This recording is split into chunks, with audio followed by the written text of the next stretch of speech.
Hello and welcome to a Smurpy video, and today we're looking at X-Men issue 14, and we have the Dortmund trading card variant cover, and on the back lots of interesting facts if you're interested.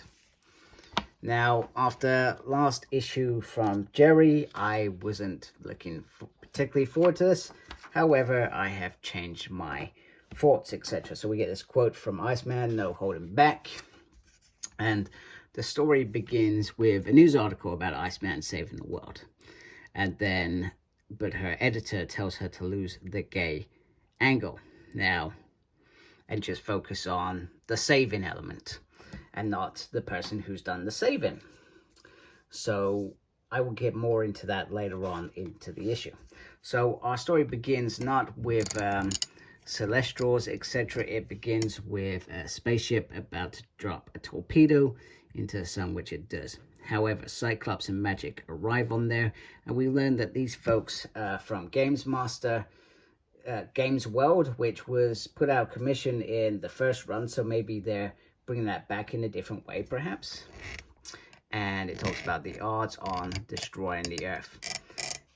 And they soon learned that this was not something they should have messed with, because Cyclops takes them out, and he refers to how many times he's taken Magneto out with his helmet, etc. So, however, the torpedo goes kaboom, and he reaches out to the X-Men because they have 8 minutes till death. So, Gerry Duggan is the writer, C.F. Villa is the artist, Matt Miller the color artist, VC's Clayton Cowles is the letterer, and Tom Miller and Jay Bowen are on design. So he reaches out to Jean, who says, "Iceman, I need you. I'm going to upload all this information to you." And then she sends him up, and literally he's got to try and create an ice cloud pretty quickly. And she also reaches out to Angelica, who's on the ground, to say that when this blanket starts coming down, you need to stop those debris from hitting the ground, etc. Meanwhile, Iceman has reached out. It says, ask Forge to get his thinking bandana on. That's earlier in the book, and he refers to, "Hey, Iceman, my thinking bandana is always on." He talks about calculations of what the storm is going to do on Earth. So Iceman is making his cloud. Meanwhile, he says, "Hey, what are we going to do about those folks up in orbit?" And Cyclops and Magic poured in, get him out, get him home, etc. However, the flare is starting to hit, etc. So it's last port saloon, etc. as the ice begins to melt. So Angelica is not by herself. Jean brings in reinforcements in terms of Cinch, and Rogue joins. She says, "Once you never leave the X-Men, you're always one," really, in the background. After he comments, "Haven't you just left the team," etc. So he's trying to affect it. However, eventually he falls, and he falls in style, like really in style. He is just chilled there, coming down. High fives, Angelica. "We did an amazing job, and we even created a rainbow, a brilliant rainbow." And he's met with a journalist that wants to talk to him, and rather than him just jumping in the portal because they've got Celestials to fight, he takes a moment to talk. Now, the moment that I wanted to talk about, so we go back to that editor not wanting Gay to be on the byline, etc. So back when Bendis did his thing with Young Iceman, where Jean just stole the information from his mind and said, "You're gay," that bugged me. And it did bug me because he was gay. I have no issues with him being gay as a character. It makes sense when you look at older Barbie and you've been reading him for years. You always knew there was something hidden about him. White Queen knew there was something hidden about him, and she probably used to wind him up about it because she knew, and he knew she knew. And the thing that bugged me is that I felt it should have been adult Barbie's story to come out as an adult in his 30s who's been dating women for years. He should have been the one to come out. So this moment for me was probably the best moment to try and not fix that I didn't like, because some people may have liked that, and maybe it's interesting that it was just blurted out randomly now looking back at it.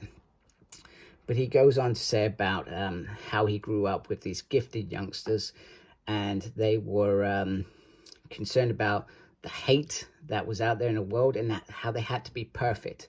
And by that, he almost pretended even further by not coming out. He perhaps would have come out back then if he wasn't a mutant and he had to be the perfect X-Man, golden, you know, perfect, dating normal women. You got to remember when these things were written in the 60s, completely different time as well.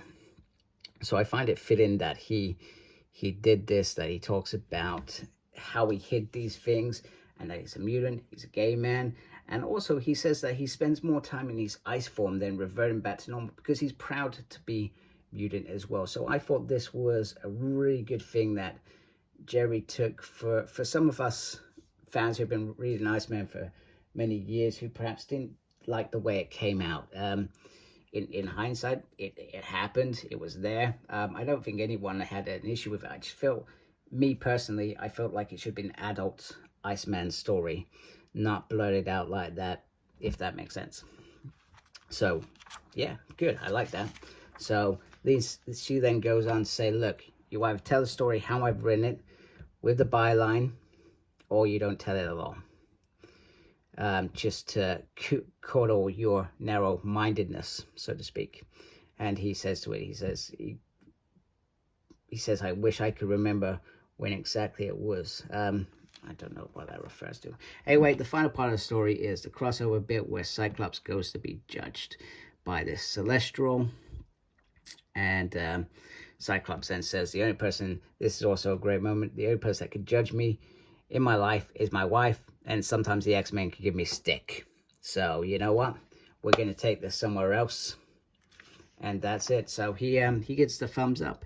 And Cyclops, as Cyclops is, he says, and if you keep that thumb up, we won't have to meet again. Which is brilliant, which is perfectly a Cyclops thing to do.